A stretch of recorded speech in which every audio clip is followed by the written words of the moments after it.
Bonjour, bienvenue sur cette propriété, sur une égalité qui va être le passage à l'opposé. Donc ici vous voyez que je me suis donné, j'ai commencé à écrire des petites choses, moins A opposé de A, moins B opposé de B. Déjà vu, il n'y a pas de souci. Donc ici on va se donner deux nombres qui vont être tout simplement A, B, deux réels, quelconques. Et on va voir ce que c'est ce passage à l'opposé. Quand j'ai A inférieur à B, si je passe à l'opposé, je vais avoir moins A supérieur à moins B.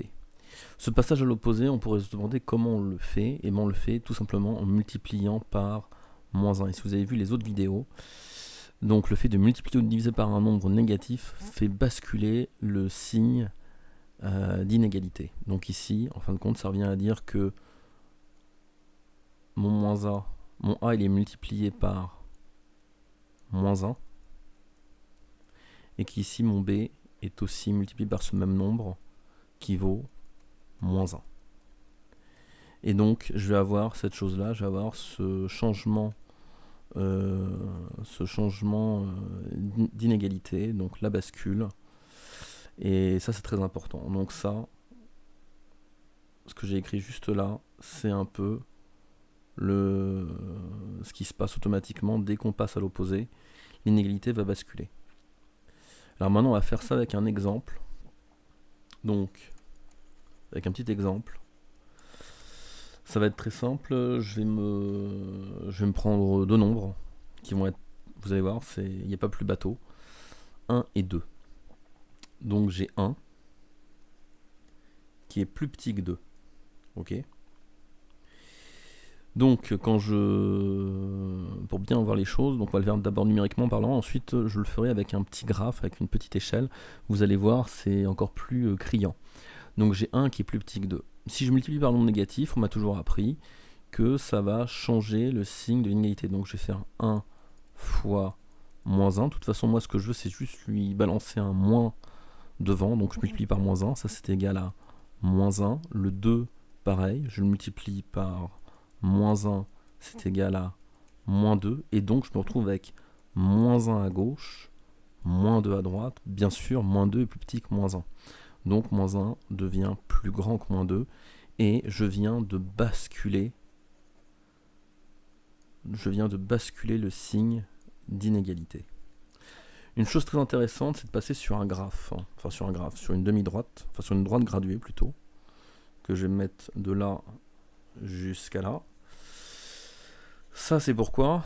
Donc ça c'est pour référencer tous les réels. Ici dans mon exemple, donc là je vais mettre 0. Dans mon exemple, j'ai pris 1 et 2, donc je vais les mettre en vert.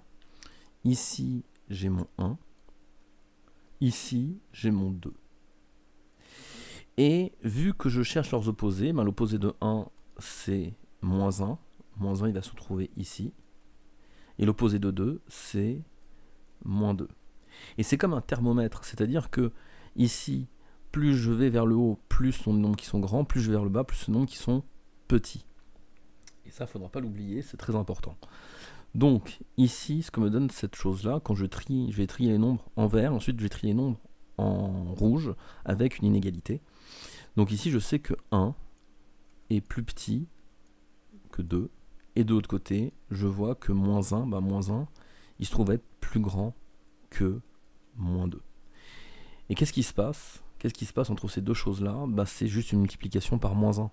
Et le fait de multiplier par moins 1, ça bouscule ce symbole d'inégalité.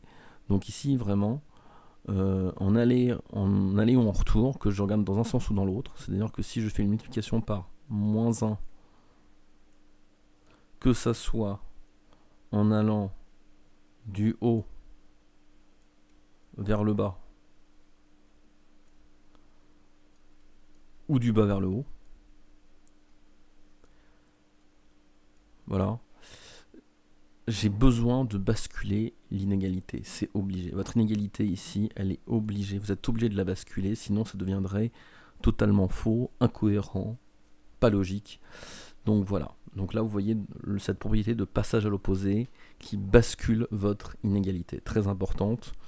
Ça fait partie de ces deux propriétés qu'on travaille à la fin, qui sont centrales dans la résolution d'inéquations. Merci d'avoir suivi cette petite vidéo dessus.